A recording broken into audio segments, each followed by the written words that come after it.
Son, Holy Spirit, one God, amen. You're listening to You Are Mine. The Coptic podcast by Shabeb for Shabeb. I'm Lucy. And I'm Christina. And today we're joined by Abouna David. Abouna, do you want to introduce yourself? Sure. Abouna David, Milad. I'm serving out here in Baltimore. We're down in the heart of the city and been there for almost 10 years. We're coming up on our 10-year anniversary as a church this coming September. So time flies, but a little bit about myself. Thank you so much, Abouna, for joining us. We're so excited to have you guys for our first episode. Today, we're going to be talking about the expectations versus the reality of Lent. So to get us started, the first question we're going to be asking Abouna is, for those that don't know, what is the Great Lent and what is its purpose? And why did the Coptic Church structure it in the way it did? All right. So, Great Lent is one of the greatest times of year for the church. It's a time where we begin to focus on ourselves as we prepare to walk with Christ through His death and ultimately His resurrection. And the Great Lent is a fast that, as of now, in its current structure, is a total of 55 days. But it was a fast that, when you look historically, has kind of come in pieces, and the pieces eventually kind of fitted together into the current structure that we have. So we have Preparation Week, then the 40 days of the Great Lent, and then we have Holy Week.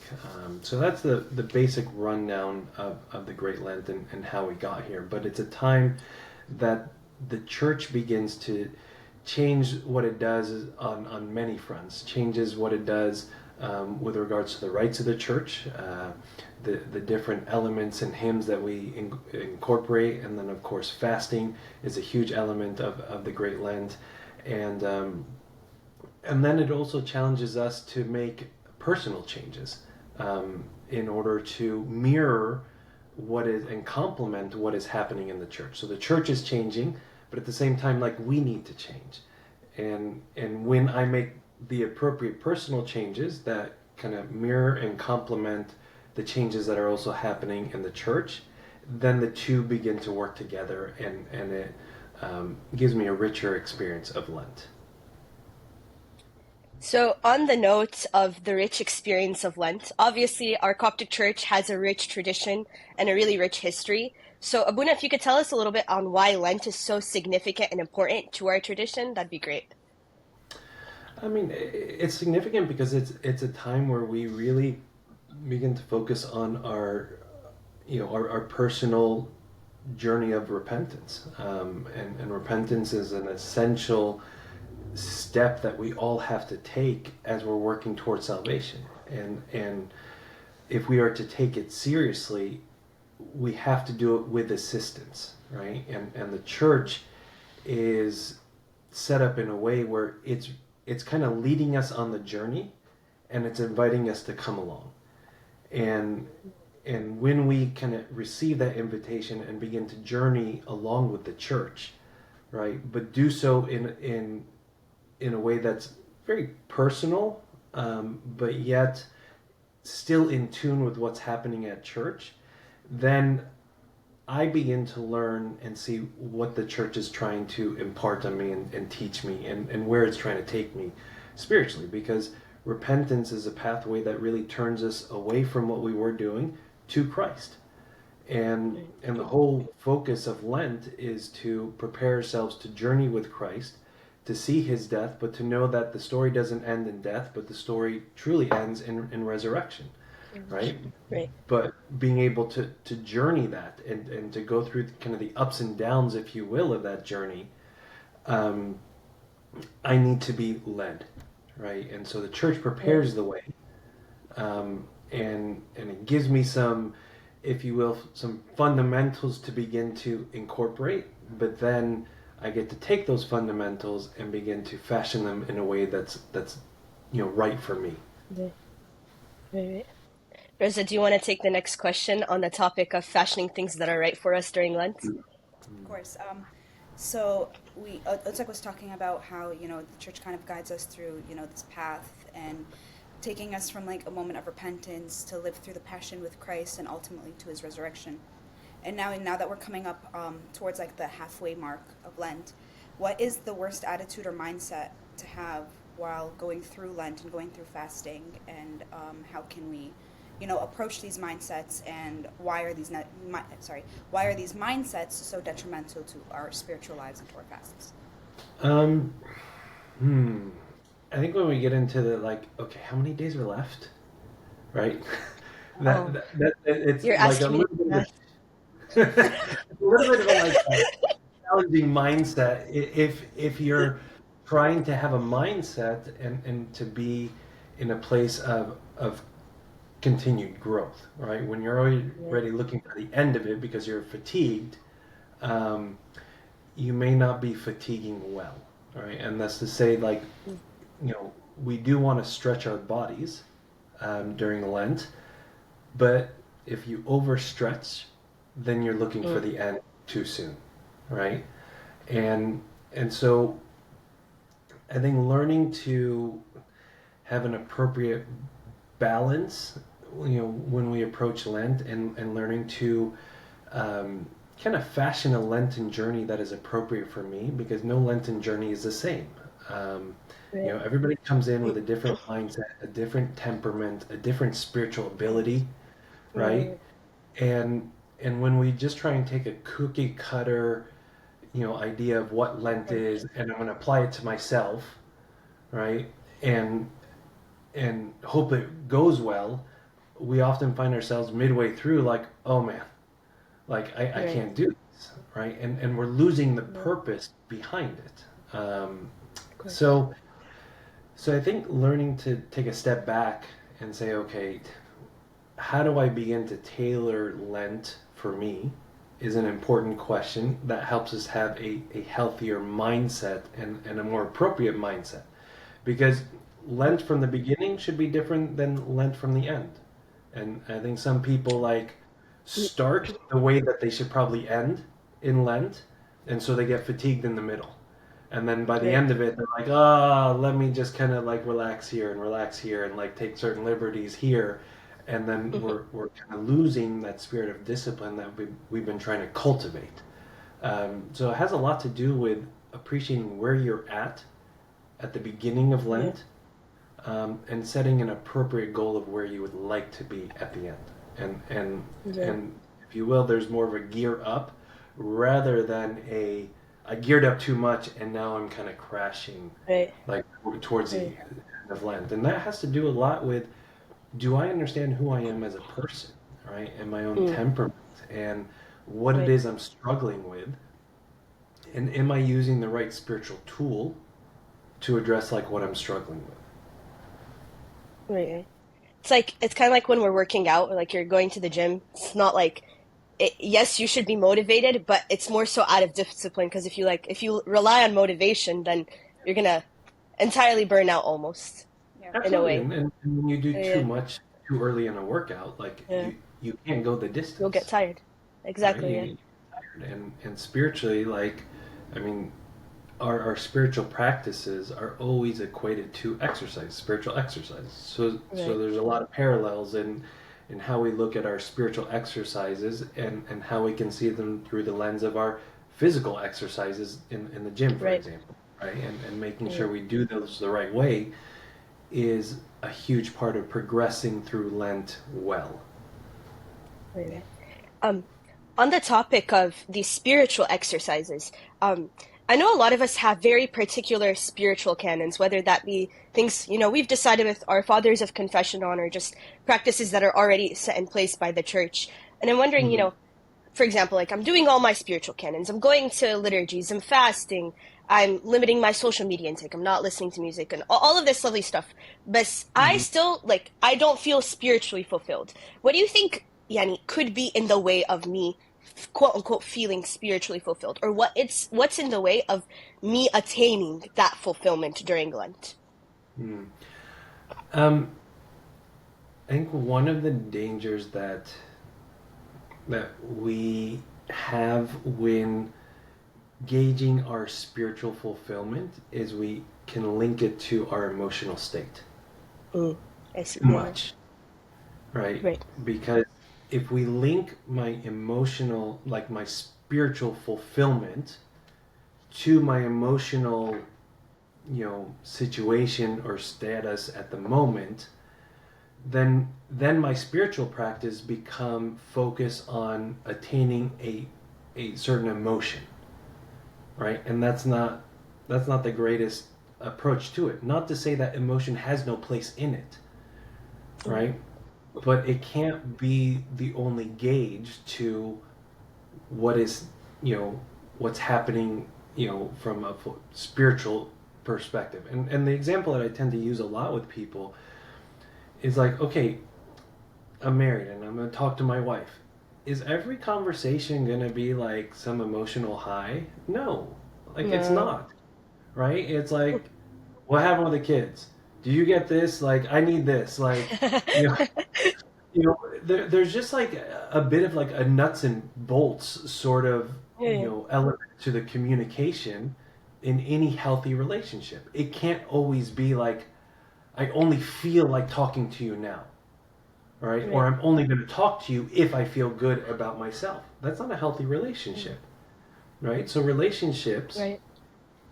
have just kind of like communication, and they set the foundation for the relationship. Good, consistent communication, which isn't like so emotional, just set the foundation. And then when something happens and I need to increase my conversation or tackle something different, okay, the foundation's set, right? Right.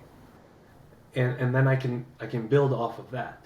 And so when we do our our practices of I'm reading the Bible, I'm praying, I'm fasting, and we're just like, but I'm not feeling so like spiritually inspired. Okay, the goal isn't to be spiritually inspired all the time. The goal is to say like, this relationship with Christ is important. And even when I don't feel like it, I'm going to commit the time to it. I don't always feel, and like, this is going to come out bad, I don't always feel like picking up the phone when like my wife calls. Okay? Hold on. But I know it's an important part of the relationship. That Of like, course. I'm committed to her, she's committed to me. And it may not be convenient. It may not be a good conversation, right? It may be a difficult conversation. But all of those are important for us to have a good relationship, right? And so when I look at my spiritual practices, I'm like, oh, but I don't feel like reading the Bible. I don't feel like praying, or when on liturgy, I'm not feeling it today. And a feeling. Our feelings are guiding too much of what we do in that situation versus, okay, I know I want to have a relationship with Christ. It's not always going to be like so like joyful, so to speak, or like I'm not going to do every action like because I'm just overwhelmed with emotion. I'm going to do it because this is essential for my relationship with him. And it serves it kind of prepares a foundation for me to have difficult conversations with God, fun conversations with God, and like sad and happy conversations with God. Right. But I have to have the foundation, right? So I think it's okay for us to wrestle through that, right? Right. But also, like, having said that, like, when we're there too long, I think we need to get some spiritual mentorship to make sure I'm not doing something wrong while I may feel like I'm spinning my wheels, so to speak. Right. Yeah. Abouna, you Sometimes you have to. Go ahead, Rosa. Go. No, you go ahead. I was gonna ask another question, but keep going. I was just gonna say, sometimes you have to wrestle with God like Jacob did, even if your hip gets out of socket. Yeah, To have like absolutely. Rosa, you were gonna ask a question. Go ahead. When you had mentioned, like everyone needs to understand their like spiritual capabilities, and now it's talking about like being able to like understand your relationship with God and who you are as a person to be able to like attack Lent and attack fasting in a manner that will be beneficial to you, right? In the book of Hebrews, chapter 5, verse 13, it says, For who partakes only of milk is unskilled in the word of righteousness, for he is a babe, but solid food belongs to those who are full age. So, um, like, if somebody enters Lent, their spiritual life is at an all-time low. They feel like they've hit like rock bottom, so to speak, and they see their friends who are like, abstinence until like I don't know, like 5 ambontonia p.m. hours, and like like like they compare themselves and like they like think that they have to like tie their hair and things like that. Like, how does one get out of that spiritual like funk during Lent, but also in a way that doesn't make them enter some form of like despair, despondency that they're not doing as much as the next person? So, I mean, that's a great situation where somebody should begin fasting under spiritual guidance, right? Because if not, they're gonna pick something that is going to hurt themselves, right? Because what are they gonna do? They're gonna look around and be like, oh, look at what this person's doing, and then let me try that, and it's inevitably going to either fail or hurt them in the process, right? So we have to do that under spiritual guidance, and then so that's one element. The other thing is like sometimes we have to come back and say, okay, what's the goal behind what I'm doing, right? So when we fast, it starts with the food, but it is not the food, right? The food is just like a beginning point, and what that food is challenging me to do is to gain a degree of control and discipline over my body. So what's the ultimate goal? Discipline, right? Denying myself what I want now, when I want it, and how I want it, right? Even just taking that idea, like I can take that idea and begin to apply it in a bunch of different scenarios. And so when I take, that goal and say, okay, how else can I work towards this goal? I open up different avenues in as to how I can practice fasting, right? That complement what I might be doing with the food, but maybe like, okay, I have different diet restrictions and things that are challenging health wise. That okay, the food is a big struggle. That doesn't mean we can't challenge ourselves in other ways, but we do that with the idea of what am I ultimately targeting, right? It's the control of the body, control of the mind, control of the thoughts, right? Having self-control. So I can incorporate different ways to work towards that go just beyond the food, right? And really, when I practice it with food, it's because I'm trying to build, if you will, a pool or a reservoir of self-control and discipline that I'm going to take from in order to apply in other areas, right? So like for me to, and I'll give you an example. One year I was really trying to push myself fasting till late in the afternoon, and I realized like I was pushing myself to fast and fast and fast, and then my kids were coming home from school, and oh man, if they just like rubbed me the wrong way, asked me the wrong question, like I was taking it on. I was taking it Poor on Elijah. because like for better or worse, like I was just hangry, right? And I wasn't at a point where I could fast, but then also have, the ability Right. to give my kids the compassion and the patience that they need and That they deserve. need. So then I was fasting in the wrong way. And it's not like I can't fast and say I'm doing something so spiritual.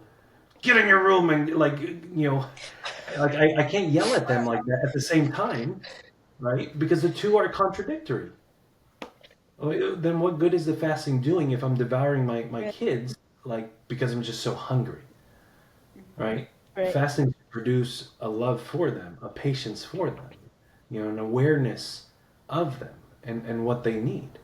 And it should enlarge Right. my heart and my ability to give to them rather than I'm going to take from you so that I can like tell myself I fasted till, late in, the afternoon or early evening. I don't think Right. that's not the purpose or the spirit behind fasting. But what Absolutely. if like, because like let's like mention like I'm gonna like just speak from like personal experience. Like there was like this is actually my first fast in 2 years because I got like I had this health thing, whatever, blah blah blah blah blah, right? And I remember when like it was a surgery, so like it was very very restricted diet. So my father of confession was like, okay, don't, I'm not messing with that like 10 foot pole. It's okay. Um, so like uh, I feel like when I wasn't fasting, everyone kind of it turned other people. I felt like I became a stumbling block to other people because you were going about your spiritual life in a manner, and they you had conversations behind closed doors with your father of confession, but those people don't know those I don't conversations. know them. So it Right. turned into like, look at her, she's not fasting. Look at her, Msharife. And then it like honestly was probably a lot of look at Bint Abouna, she's not fasting, but that's another question. It was mainly like me like, oh, I have to eat like now, so like I would go hide in a corner because I'm scared to be like a stumbling block for other people. How does one go about like knowing and fasting and doing their spiritual canon in a way that is good for them if it's not the quote unquote conventional way that the church does it? I mean, that's a great question, and I don't know like how to Like, does it provide offer an answer pure that would be fast? like applicable to everybody's situation. Yeah. But but I think that it's.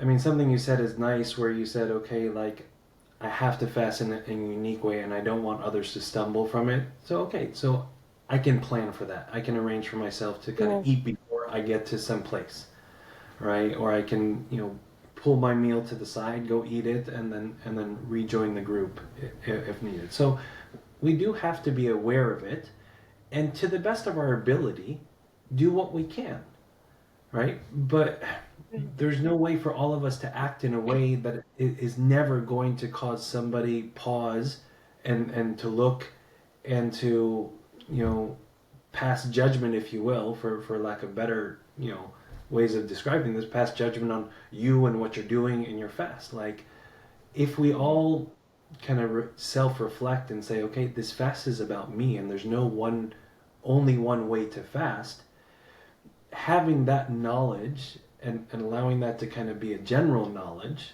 right, allows us to say, like, okay, so and so is doing this. I'm going to trust that they're doing it under guidance, or like, in a good way for them. I can't take that and apply it, right? Right. Uh, and this goes into a lot of the personal struggle of fasting, of learning to control our thoughts, right? And learning to Absolutely. be vigilant of the different ideas that come into our mind, and how the devil just kind of stirs it up, right? This is a practice of our own, spiritual journey to work on the things of discipline and control, and not letting my thoughts go wild, right? We can only control what we can control. And so we need to express that with wisdom and discernment, and to the best of our ability, not to the point of perfection. So, Abuna, you mentioned something, and it kind of got me thinking. There seems to be like Lent, we often emphasize the struggle of living a healthy spiritual life, but also the reward, right? And I'm really reminded of a story in the saying of the Desert Fathers about the life of Amba Antonius, where Amba Antonius is like, oh, I'm the greatest of them all, right? I'm this and this and this and that. And Shout out he's AP. told that, yes, shout out AP. Shout And out AP. he's, Abuna, have you you seen know, the video? No, It's I'm like this, lost. like no. So Abuna Anthony Paul. I Okay. don't know if like, no, he's obsessed with M. Antonio. It's Okay. like rightfully so. no, rightfully so. We call him Saint Anthony the Great for a reason, but like he'll like bash other saints. Like there's this video that the Church of Chicago came out of with, and it's like Abuna Anthony Paul. It's like Abuna Anthony Paul talking about Saint Anthony for like 10 minutes, and then he'll be like Saint Macarius the Great. He's not really the great. He's only great because of who his Abba was, and like would like just start talking like that, and he's just About like Emma mad. Anthony. Or Wait, like Saint Anthony's the best saint. No offense, Mary Girgis. And we're like, what is going on? guys, you know why? It's because he's from Beni Suef. And Beni Suef, in my unbiased opinion, he is. He's from Camitalaris. I mean, I That's think like, or Camitalaris, whatever you call it. But that's like, Beni Suef people are goated, in my unbiased opinion, right, Abuna? Totally unbiased. Well, anyways, besides the point. So the story is that someone tells him, there's a man who lives in the city who works by day and praises God with the angels at night. So Abba Anthony goes and he sees this man, and he's living his life. He's working the entire day, and at night he goes and praises the angels. And so I feel like, at least for me personally, there's this inner warfare of struggling to, to attain this holy life, but also the reward. So Otsabuna, if you could help us understand, how do we balance that struggle with the reward at the end? How do we balance the dying with Christ, but also looking forward to the resurrection of Christ? I'm making Abouna lose his hair. I don't know. Good question. Learning to have a heavenly mindset is something that comes over time, right? It's not like you must think eternally and start from day one and then it happens, right? So this is something that it becomes a learned behavior and a lens through which we do everything else, right? But learning to have the right lens takes time. And we forget that part of I think we forget about that part of our spiritual journey, especially when you talk about a spiritual journey, like we're talking about something that, this is encompassing somebody's entire life, right? But we're talking about it in a matter of an hour on a podcast, right? So, this is something that we have to revisit. And frequently when we're trying to change the lens or the optics through which we live and see everything from, it takes a while for us to get the right prescription, so to speak, right? The right balance. And sometimes we're imbalanced, right? We're like, oh, this is so bad and I need to discipline myself, and to the point of suffocation, and we can't see the reward that we're working towards. What we're doing to ourselves is too hard for us to still have our eyes set on heaven, right? We get too focused on the difficulty that we can't see, and that's an unhealthy balance, right? So learning to push myself, right, and stretch myself to grow, while I can still see heaven is there and heaven's great and I'm looking forward to it. Kind of have that okay, there's a joy to come, and yes, I'm going to struggle for it now, right? But when I put too much struggle, I struggle to see what it is I'm working for. The picture is not as clear to me now than it should be in a couple years from now, right? But the clearer the picture and the reward of heaven is, then the more I can stretch myself now, right? And when you think of I think one of the, not to go back to an earlier question, but what are one of the things that really hurt us in Lent is people can have an all or nothing sort of mentality to Lent. Absolutely. I'm either going to fast all of Lent and do it perfectly now, or this is just a wash. Right? I broke my fast in week 3. I don't know why I'd like to continue on in weeks 4, 5, and 6, and 7. We get this all or nothing sort of mindset, and we forget that this is training. This is a spiritual journey. This is training. So okay, so I had a slip up in my training. What did the monks say? Get back up. How many times? Until your last breath. Don't worry. Was this Lent a bad Lent for you? Okay. Don't worry. Fasting is around the corner. We are not short of any fast, right? You struggle in one fast, don't worry. Wait a couple weeks and another one's coming up, right? Yeah. Why? Because we need it. We need it. Absolutely. And we need to allow ourselves to have this a bit of a dynamic approach to it, where I never approach each fast the same way, because I'm never the same person at the beginning of each fast. Absolutely. Because time and experience has evolved. I've grown in scripture, I've grown in prayer. So by the time I get to the next fast, I'm a different person, right? Right. Not drastically different, but inside, I'm different. There's a degree of maturity. There's a degree of hurt. There's a new season of difficulty in life.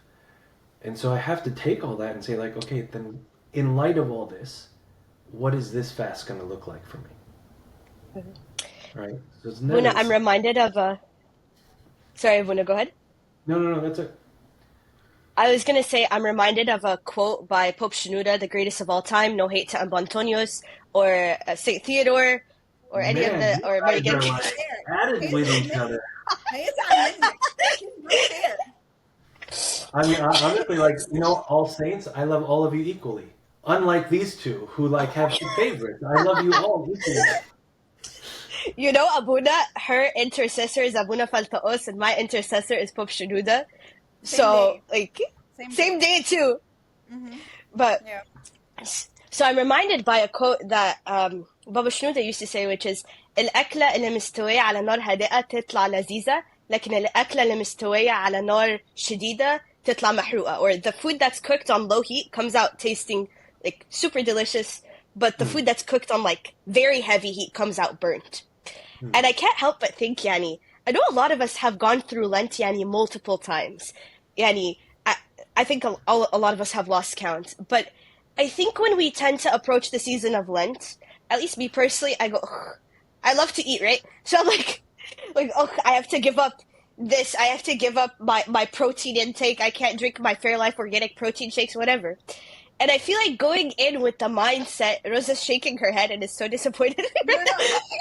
No, because I looked over at the yummy protein shakes I bought at the beginning of Lent and never opened. Sorry. So we fall short, Yani. So we fall short, and I guess my question is, how do we approach, it's the halfway mark, Had the Nus, right? The middle Sunday. How do we approach it with the mindset that we are given a new opportunity every Lent, let alone every day? How do we actually implement that? Because in theory, right, the idea is there, but our expectation is hina and reality is like here. So how do we actually live that?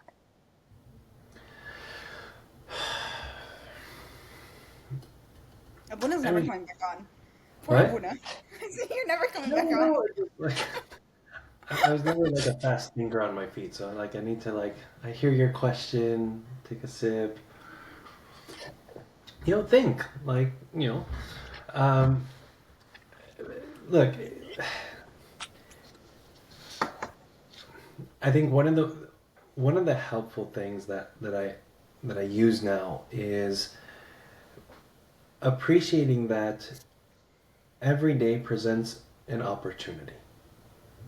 Right? And the opportunity is to meet Christ. And Christ is found in all things and in everyone and in every moment. Because he is outside of time, and so he is ever present. Absolutely.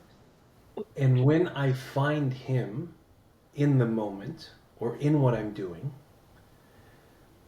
is there any greater thing that I could be doing in that moment?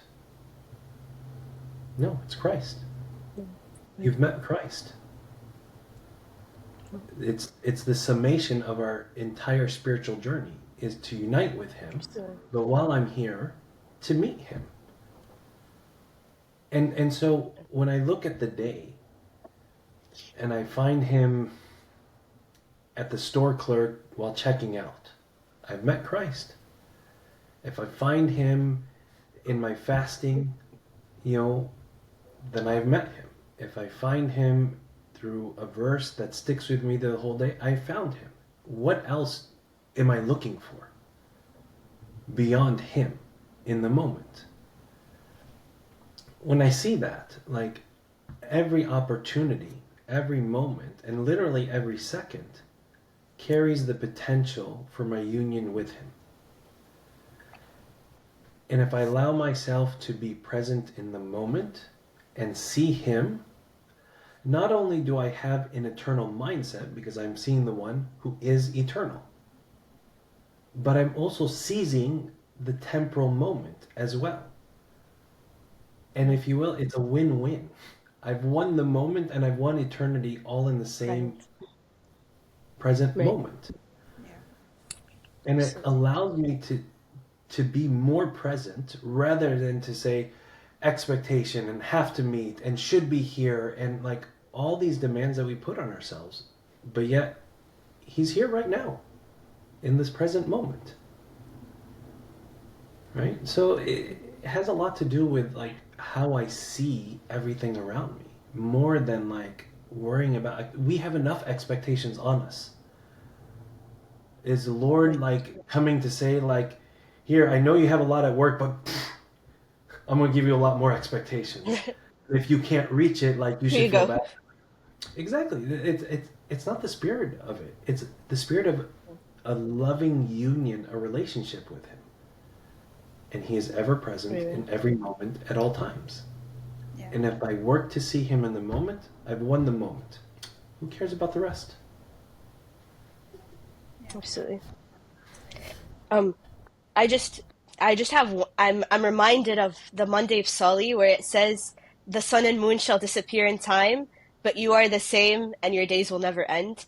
And I think Mm-hmm. on that note, I notice, Yani, God forgive me for saying this, but there is a huge difference between what our faith tells us to do during Lent and what our culture tells us to do, if Otsak understands what I mean. Because Mm-hmm. obviously, as Yani Egyptians, the stubborn, like very comparative, God forgive me, mindset. I think a lot of the time, الصوم والصلاة أيوة.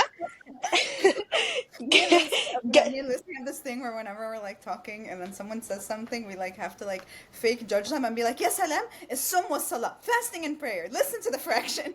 Listen to the fraction." Anyway, continue. no, we get so out of hand with it. But honestly, it's a life. It really is a lifestyle to live, and I think that unfortunately, Yani, as Egyptians, we had that all or nothing mindset. Unfortunately, because of generations of persecution and so forth, and I think that unfortunately, it really seeps and it hurts our fast. Yani, I mean, personally, like, oh my God, Lucy, you're not doing this spiritually. So and so is doing this spiritually. Oh my God, Lucy, you're fasting with. I remember one time I had a concussion and like I was like نص fasting, as one would say.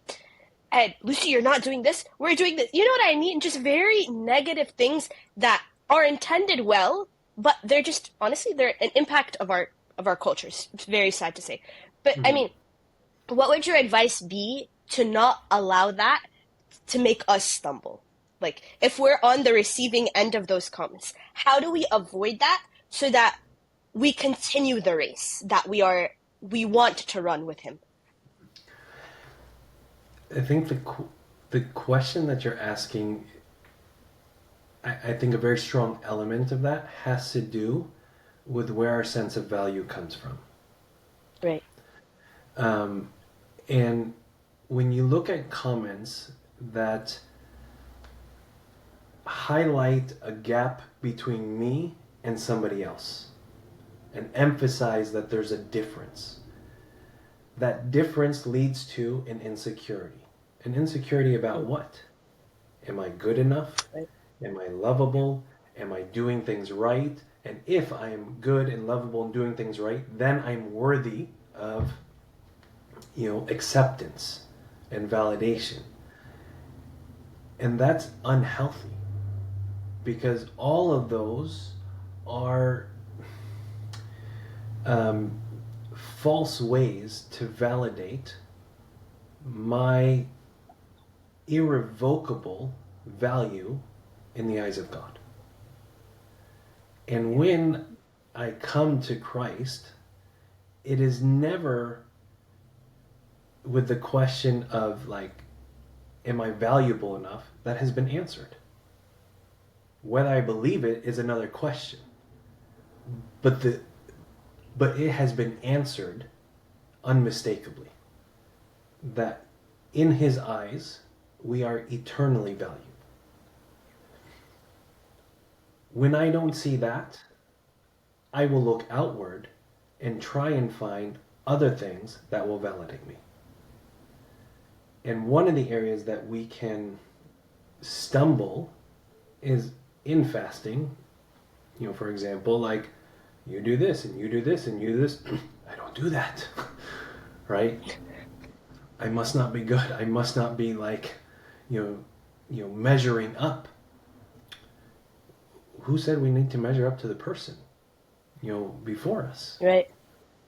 Yeah. Right. Right? So Absolutely. it has to do with do I see my own value appropriately from God's eyes, Mm. or am I trying to see my value through, the lens of others? Right. Absolutely. And the more I see it from God, the more I unhinge myself from the expectations of others and kind of the standards that people almost arbitrarily set, which when we set arbitrary standards, because we're trying to like make ourselves feel better. Yeah. This is what it should be. Yeah. Right? Based on, says who? Yeah. Absolutely. Yeah, for sure. Okay. So like, kind of like bouncing off of Abouna, I'm just gonna like a little bit of like a personal tangent. Like, obviously during Lent, like there's a lot of things that like, it's not just like the fasting, but there's also a sense of like internal fasting where it comes with like, okay, like am I like thinking properly? Am I meditating? Am I doing my canon? Am I like listening to sermons? Am I listening to music? And to a fault, I love music. It's so bad. It's like not bad music, but like I listen to it a lot, right?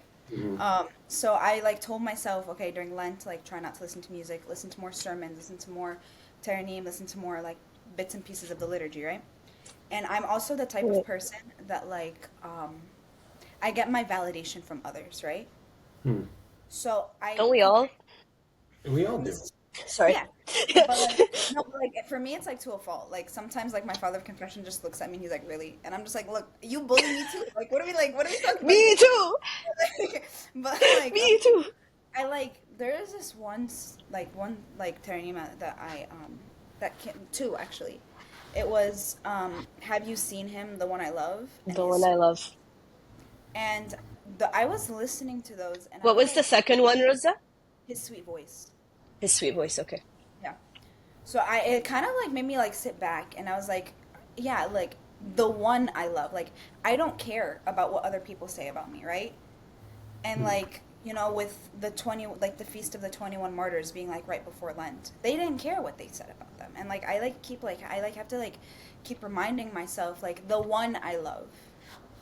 Like it doesn't matter if, who I'm with on earth. It doesn't matter my acquaintances on earth. It doesn't matter anything because that he is the one. And then if I lose track of that, he combats that and says, "Oh dear child, like return quickly and call to me." Which I that's like my personal thing that I've been like battling with this Lent. Because like sometimes I'm like, oh, like I've dropped my canon, like I've like failed during Lent, right? So like I'm sure that's so common, especially among college students, right? Where Yeah, they feel like absolutely. wall and they're just like, oh, like this TM's a fail. I'm gonna wait for Apostles' Fast to try again, right? Like, what advice? Don't worry, it's almost as long as Lent this year. So I know. It's insane, bro. I have plenty of time. It's crazy. It's okay. No, it's not. No, it's okay. Actually, like Apostles' Fast to me and Lent are pretty much the same thing because I don't eat fish. So it's like I like struggle so hard during Apostles' Fast, but it's fine. But for somebody who feels that their spiritual life is at like an all-time low, right? Or they've dropped the ball, what advice would you give to like allow them, even if it's like halfway through Lent, to like pick it back up and like get the ball rolling again in a manner that's manageable, but also will benefit them within the next 3-4 weeks? So one time I was doing physical therapy, and I was talking to the physical Just therapist. one time? Yeah. Love you, Abouna. When you come back to Baltimore, Lucy, I got something for you. Okay. You're going back to But in physical therapy, we're just kind of like chatting and stuff like that. And something he said I thought was was insightful. He's like, sometimes people don't want to start exercising because they can't do the whole thing or they don't have a program. And he's like, what I tell people is like, is it better for you to have done one sit-up or no sit-ups? Even though the impact of one sit-up isn't significant, right? But it is a pathway to two sit-ups. Like you never get to two without doing the one. And so your day also is not going to be any less because you did one. If anything, it will be more, right? A negligible difference, albeit, but it is better than nothing, right?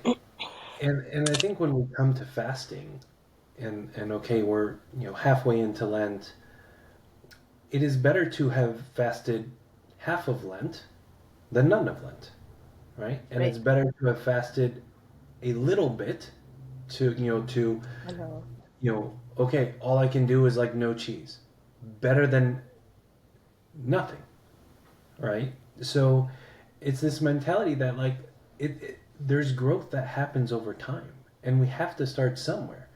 Just because you can't fast till the afternoon doesn't mean you shouldn't fast. Doesn't mean you can't start somewhere. And what starts with Right. just cheese, for example, grows to okay, cheese and milk next fast. All right? So it's always like you're never losing by starting halfway or by starting small.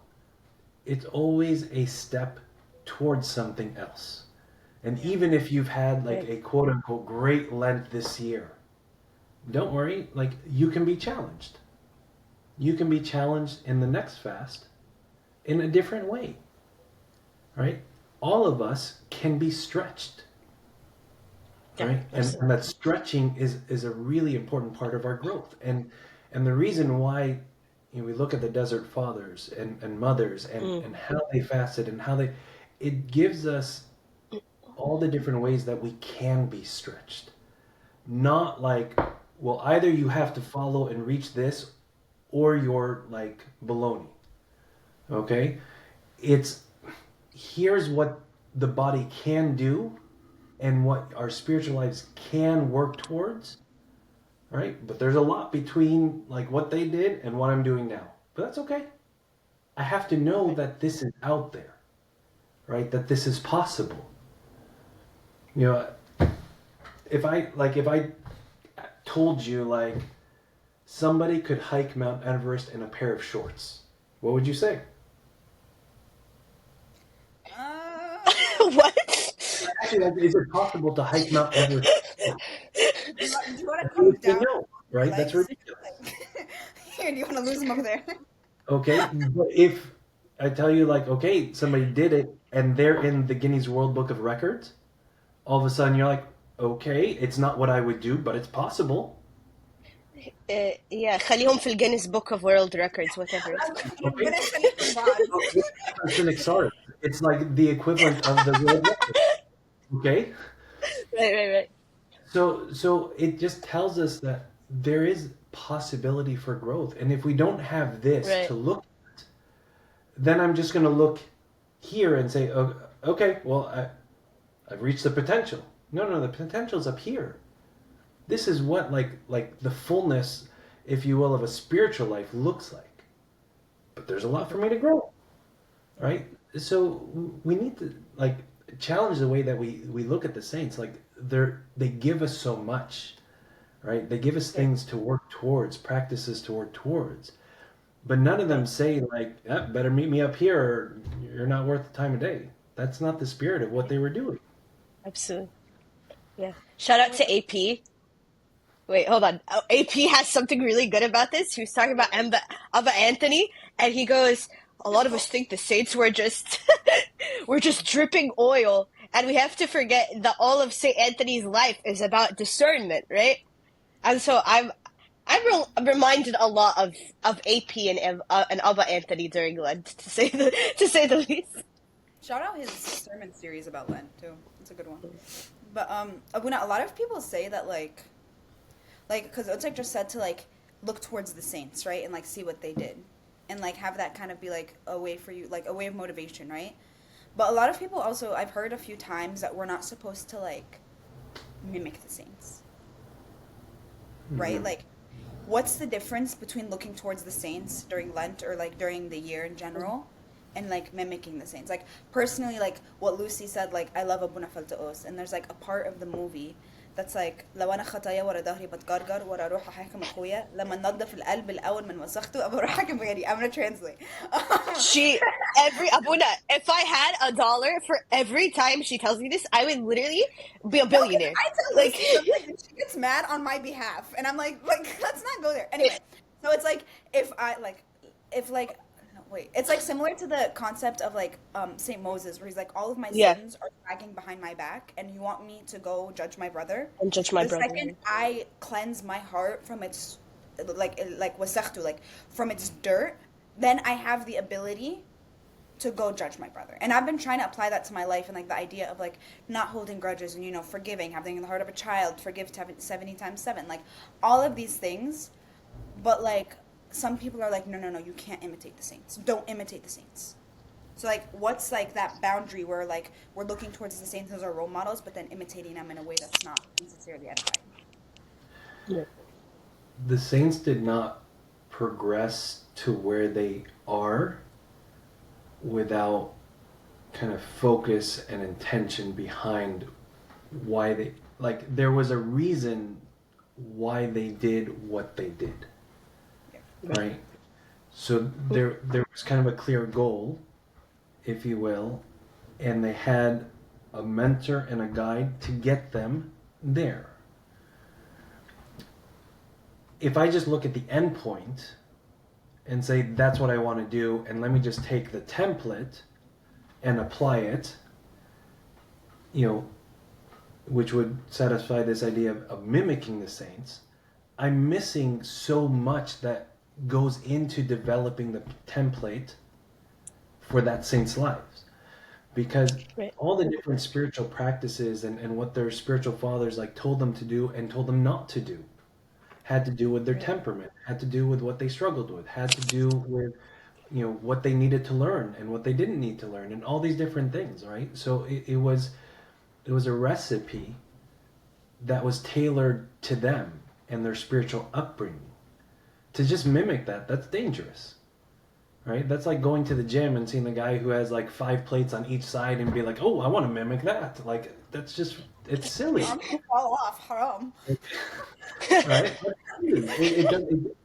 You wouldn't make sense of it like going to the gym, and so it doesn't make sense to do that like spiritually as well, Absolutely. and but when we look and say, okay, Saint Anthony had an abundance of like discernment. What was the pathway to that discernment? To discern.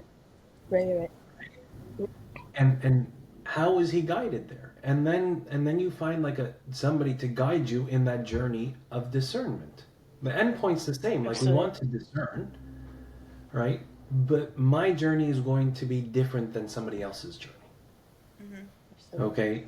And so it's not good to just mimic, but it's good to learn what was the virtue that they embodied, and then say, begin to ask the question, what is my pathway to that virtue? Absolutely. Can we pause here? I need to go get my laptop charger. You're unprepared.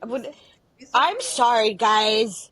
Be so for real. You say, okay, let's collect ourselves. One eternity later. Okay, perfect. Okay, awesome. So, Abouna, on the subject of discernment and decision making, a saying that's really common nowadays that I hear a lot, at least, is ever since discernment became popular, decision making is like in the trash type thing. And so I'm wondering, we spend a lot of time discerning. Masalan, I should do this. I should pick up this spiritual canon. I should do this. I should not do this. And I think a lot of the time we spend discerning, we ought to have taken the decision to implement that in our life. So how do we avoid that trap of quote unquote over discerning and not actually practicing spiritually, if that makes sense.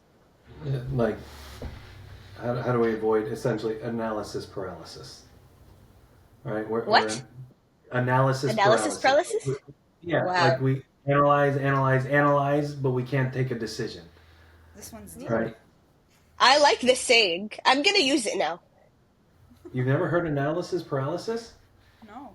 Oh, it came out pre 2011. Pre. Okay, Abouna. Not it. When I am under the age of 20, all of these age jokes are literally going to make me look like a fetus. It's all good. It's all good. No, so analysis and discernment are a little bit different, but you can still Right. find yourself in a trap of just not taking like a step and Decisions. it's good to look at things and to be able to take a step back and to assess and see like, okay, what do you have available, like what are the potential pitfalls, what are potential gains and benefits and so on. Like it's an important thing, but at a certain point you do have to take a step forward, right? Nobody's always going to have all the answers. Nobody's going to be able to always anticipate what the end result is going to be. We can't do that. Sure. And so I think at a certain point you just have to try, right? Right. You have to try. You have to take a step. You have to move forward. And if it fails, okay.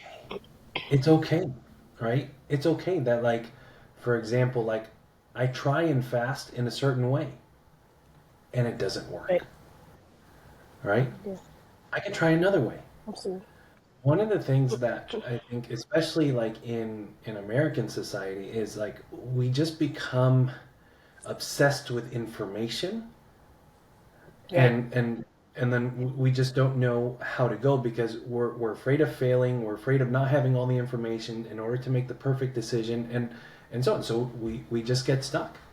And so Absolutely. it's good to learn. It's good to ask questions. It's good to like talk to somebody else. Yeah. But also, it's okay to fail. It's good to fail. And I say that with the caveat of use some discernment and understand what's at stake before you apply that advice that we're sharing, right? It's not a across the board like you just have to try. Like no, you don't just have to try in marriage. If it's not a good match, right? That's not a good thing. So discern how you're applying it. But it's good for us to fail. It's good for us to come up short. It's good for us to not have all the answers, to be in a situation where we don't know how to respond, because it also presents an opportunity for us to see what God will do and how He will act. Right? Especially when we're talking about like spiritual endeavors. That sometimes we're called into situations that just feel overwhelming, and we try and learn as much as we can about the situation. We try and move forward with good intentions and pure intentions, and I think our motivations are an important part of that discernment process. Yeah. But then it's also good to just try, and it's okay that Right. some things would. Right, absolutely. I think a lot of the time I'm reminded, so speaking of marriage, one of the best books I've ever read, just wait, I'm going somewhere, I promise. One of the best books I've read is Jesus the Bridegroom, marriage, bridegroom, haha. Okay, anyways, all right, okay. So Jesus the Bridegroom. Is it Word Anthony? No, this is by Brant Pitre. Okay. No, not Abouna Dentanus. But so in Jesus the Bridegroom, he talks about the Samaritan woman. He talks about like Saint Fotini, and one of my favorite parts of that passage Is this what we were talking about yesterday? I think so. Okay. Yeah. But one of the parts of she has a whole chapter on the Samaritan woman, and one of the parts of it is talking about how like Saint Fotini, she went and told everybody, "Come see the man who had told me everything I had ever done." And so I think that Christ told her, "I am He," right? He revealed Himself to her, and she could have just sat and added, analysis. Okay, he's the one, what's going to happen, whatever, whatever. But no, she went and told everybody. And I think it's so, I don't know. To me, it's just that story, especially because we're about to read it this week, is so, yani, to me, it's like an example of making the decision out of discernment immediately, right? And so I think personally, a lot of the time, at least for me, I struggle personally to approach Christ as our bridegroom during Lent, because to me, like Saint Fotini, I don't know if you guys have read the book, but to me, that action of just going, and even though the people told her like, we didn't believe because you told us, but because we've seen for ourselves, I guess so. My question is, how do we meet Christ as the bridegroom, knowing that, and this sort of goes back to what we were saying about people's expectations and whatnot, knowing that perhaps others will become like a stumbling block for us. Perhaps knowing that not everybody is gonna, masalan, see that we're trying to grow in our faith in Christ. Not everybody is not necessarily gonna believe it. You know what I mean? Or believe that we are a changed person. Because we're talking a lot about, people's perception of us and people's perception of our relationship. And so I guess my question is, how do we, like Saint Fotini, have that faith to go and talk about the bridegroom? I think to the example that you're bringing up, it has everything to do with where she was before she went to the city. Mm-hmm. Where was she? She was at his feet, at the well. Mm-hmm. Right? And that degree of intimacy brings about a greater degree of conviction. And what did the Lord like really impart on her is like, this is where you have been, and this is where I'm calling you to be. And essentially, what did he do that nobody else in the city did? He told her that she was valuable. Right? He affirmed her value in his eyes, irrespective of the past. And when somebody does that, you become unhinged from what others think, and you gravitate to the one whose opinion is the only one that matters. Yeah. Right? And that's it. So the more the more we are at his feet through my spiritual practices, through fasting, through the time that I spend with him, right? I draw close to him. I see how much he values me, and then I'm able to go from that place of authenticity, that the place of genuine, intimacy with God, out into the world. Yeah. Absolutely. And I think the thing. Go ahead, Rosa. Sorry. The thing about the Samaritan Go woman ahead. that really sticks out to me the most is, I think that in our spiritual life, imposter syndrome is such a big thing, and it's I've fallen so far, and that's something I've said to my father of confession before. I was I've let myself go, right? So I think we have this idea of, we let ourselves go, but then we look at Bible stories and we're oh yeah, these are stories, not realizing, no, Christ came, Christ did this. Christ met, if you put it in retrospect, Christ met a woman who had multiple husbands and was with a man that was not her husband, and yet somehow turned her into Saint Fotini. So I think it's really important for us to realize Christ being our bridegroom does not come to us when we are this pristine piece of art, right? I always like to use the analogy, because I really like art. I always like to use the analogy of a mosaic, and that he allows us Broken glass. And because to form the outer picture, you have to break the pieces first. So I think it's really important for us to realize who Saint Fotini was at the moment Christ came to her, and at the moment she fell at the feet of Christ, before she went and told the whole world. I think that's really important for us to remember. Yeah. Mm-hmm. It's the idea that broken glass shines brighter than regular glass. Yeah. I also think what's so beautiful about the story is, in that same book, essentially what the author talks about is how a foreign man in the Old Testament, for example, like Jacob, a foreign man going to meet a woman at a well is essentially betrothal, right? Because that's what happened, right? Precedent in the Old Testament. And so I think the fact that Christ going to her, a foreign man from another, like from Nazareth, going to Samaria, and then meeting this woman at a well, who, like you said, literally the man she's living with now is not her husband. She's had 5 beforehand. I think that shows that Christ, as the bridegroom, meets his bride, the church, regardless. Like, whether you've had 5 husbands, whether your sins are bit gargar waraki, type thing. And to me, that's just, I don't know, that's really refreshing, especially, like, we're at the, what I call the funk point of Lent. Yeah. And so I personally Go really through love the that, yeah. motions type of point where you're like I feel like Absolutely. Lent is like it's like a weird curve. Like we're like, oh, Lent, Lent, Lent, Lent, and then like week like 4 to 6 we're down, and we're like, oh, Pascha, you know.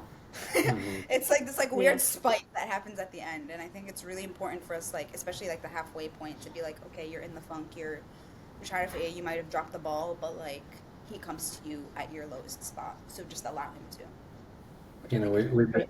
we've been studying the life of Abraham during our Bible Mhm. study, and we always look at Abraham and we Yeah. refer to him as the father of faith, right? The father of Absolutely. faith.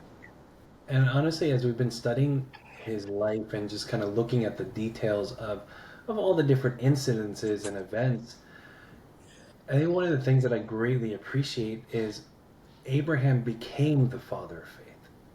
He didn't start out the Absolutely. father of faith. And the Lord challenged him in different seasons with different things, right? And he continued to, if you will, up the ante over time to be able to get to the point where he would challenge him over his son Isaac. The Lord didn't start off with Isaac. The Lord worked up to Isaac.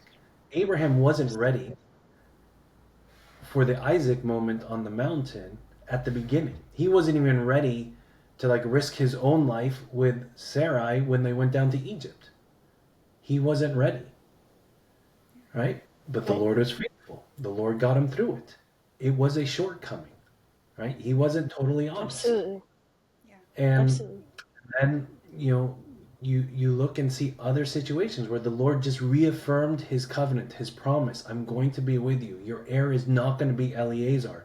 It's going to be somebody from your own lineage. And then the very next chapter is the whole Hagar and Ishmael, situation. And but yet the Lord is faithful. And he continues to reaffirm to Abraham, I'm going to come through on my promise. I'm going to come through. It's such a dynamic relationship, and it's full of ups and downs and missteps and kind of backsliding, but the Lord is faithful. And when we see that, he was faithful with Abraham, then he's also faithful with me, Right. right? He was faithful with the Samaritan woman. Said like, okay, you've had a lot of missteps. Life wasn't always easy. You made some bad choices. You have to deal with some of those consequences, but I'm going to be faithful to you, right? Absolutely. Did it with Yeah. Abraham. Even look at like Daniel. He didn't start off in the lion's den. He started off with, can you eat fruits and vegetables? Where everybody else was eating other food. He started off there, but he was working towards the lion's den. He was preparing Daniel for the lion's den. He's preparing all of us. And we forget that these stories like happened over years. Like Abraham left at 75, had Isaac at 100, and then I know. sacrificed him like when he was a young boy, like 10, 11, something Yeah. like that. Right? Absolutely. What is it? That's 35 years. Right? That he was working on Abraham. And we want to like It's older pin than our both of us. I know, like you guys are still babies, okay? But like It's literally almost our age combined. Literally. But like we're trying to pin my whole spiritual journey into 55 days, and it doesn't work. It doesn't Absolutely. work. And we forget the bigger picture of how God used these characters in scripture over years. Yeah. So we need to stop like putting all the weight in 55 days and say like, oh, I'm either going to become a Antonius this Lent or not. Right? Our spiritual lives don't work like that. There are very Right. few that like have such a stark change in life. And it tells us that God is able to do that. He is able to call somebody, but he doesn't call the majority. It is the far minority that get called It's through called. such a sudden change. And when I appreciate the work that he pours in to all of the people that we read about over time, it allows me to have a bit more patience with myself and the work that God is doing in me. Yeah. And that it's not just this fast or next fast or this year or next year, but the years ahead and the Sorry, different sorry. seasons and the losses that we face and the failures that we have. All of these are cultivating in us the image of Christ over time. But the image is too much for us to take on all of a sudden. We can't chisel that his image out of us that fast. So we need to have patience. Absolutely.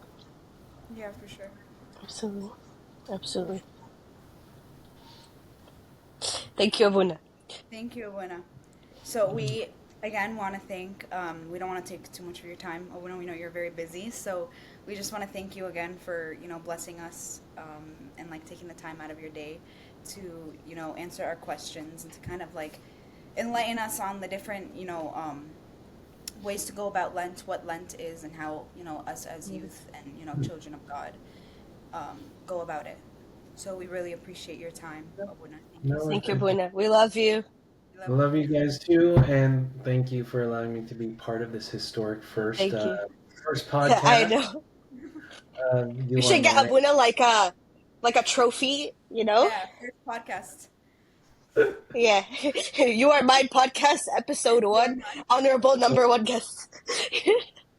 No, we love you so much, Abouna. I know we had to reschedule so many times, but thank you so much for being patient with us. And we are beyond blessed. Baltimore is blessed to have you. And we love you so, so, so much. So thank you, Abuna. Love you, Buna. Thank you so Christina. much. We're waiting for you to come out and visit. Okay. I've been Yes, trying. I've been trying. Okay. We're seeing. You gotta take it up with we Abuna have to. Tomas, though. Priest to priest. Okay. Take it up with Abuna Tomas. All right. He's on speed dial. Thank you, Okay. Abuna. Thank All you, right, Abuna. guys. God be with you. Praying for you. Thank you, All Abuna. right. Bye bye. Bye. Thank you. Bye bye.